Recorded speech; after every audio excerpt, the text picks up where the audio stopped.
There's Rocksteady at King of the Pit TV.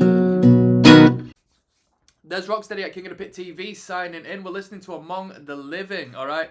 This is the deluxe edition, so it might be remastered, but we're not listening to all of the additional bonus tracks. Who cares, man? Caught in a Mosh, this is track number 2. Now, I have heard this one before. I ain't heard this since high school. And do you know why I've not heard this since high school, right? I don't know whether we've bloody searched Mosh into YouTube back in the day or something along the lines of that. But my very first band, it was a 3-piece. It was a 2-piece, just me and a mate who jammed up in his attic. It was sick, right?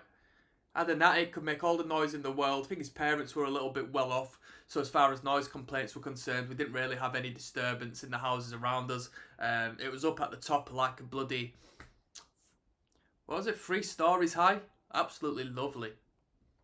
In a very affluent area. In hindsight, you know what I mean? The jammy bastard.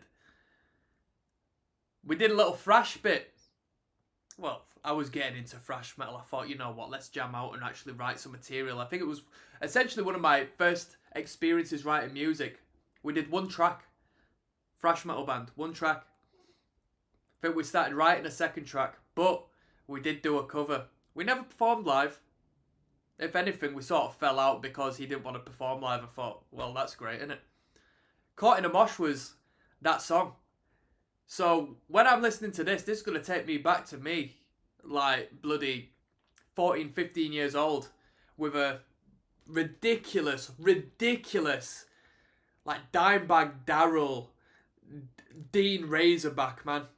And I ended up selling that to like some cash converters shop for, I didn't get too much, but you couldn't find any information on it anywhere, alright? It was legitimate, but it was a very rare and unique design. I must have flogged it off for 150 quid at the shop. I don't know what he ended up selling it off for, but probably more than that. Had a Floyd Rose on the lot. But Caught in a Mosh was one of them tunes we played, if not the only cover we did. So let's delve into it, people. I hadn't heard this in yonks.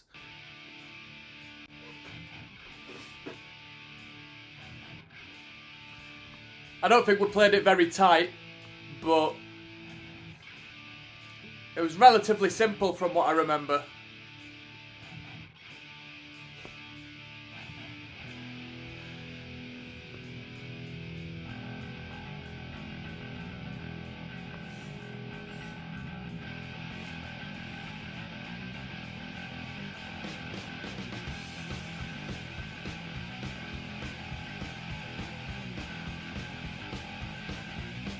Bass tone is ridiculous.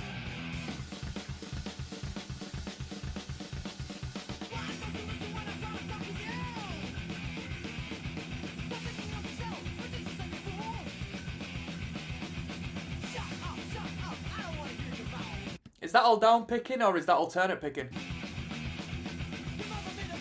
Alternate picking, right, innit?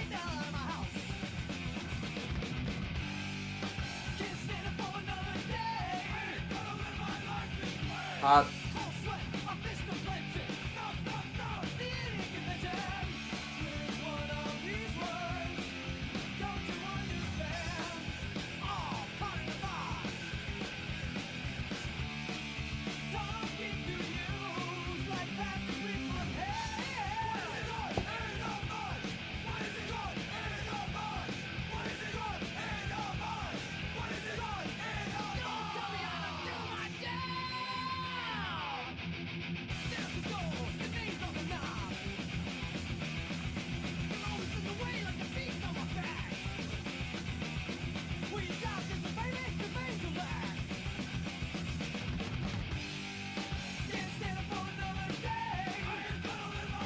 Have we got any Yu-Gi-Oh fans in today, alright? You see the living depicted on the album cover. These dudes have got the Seto Kaiba haircut. You know the one, come on now.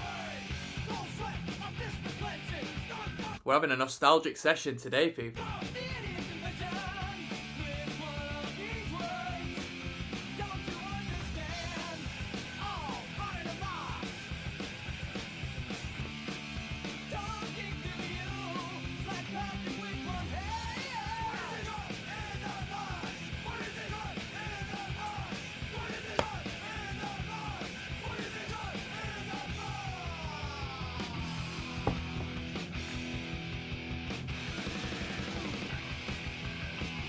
I don't remember this bit. Guitar solo or something.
Not often you hear sweep picking in these style of guitar solos, thrash metal.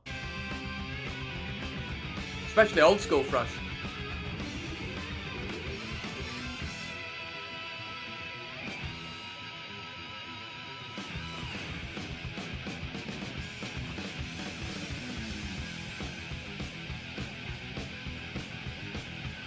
Best part of the riff is the primitive Neanderthal drumming, just ignorance.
Unique cadence there at the end. Yeah, it's a good tune. It's consistent, isn't it? Consistent, high octane energy, very heavy. Does it need 5 minutes of it? Could it be summed up in 3 minutes? Probably. You know what I mean? Does it need to have a last revolution around? Probably not. But that's just me being funny. That's just my personal taste. I prefer shorter to longer. I Am the Law is coming up next. I don't know these tunes from here on, so... I mean, I know Indians, to be fair with you. I know that riff from Indians, so that'll be a fun listen. That's the one that comes with a music video on this. This one's entitled I Am the Law, okay?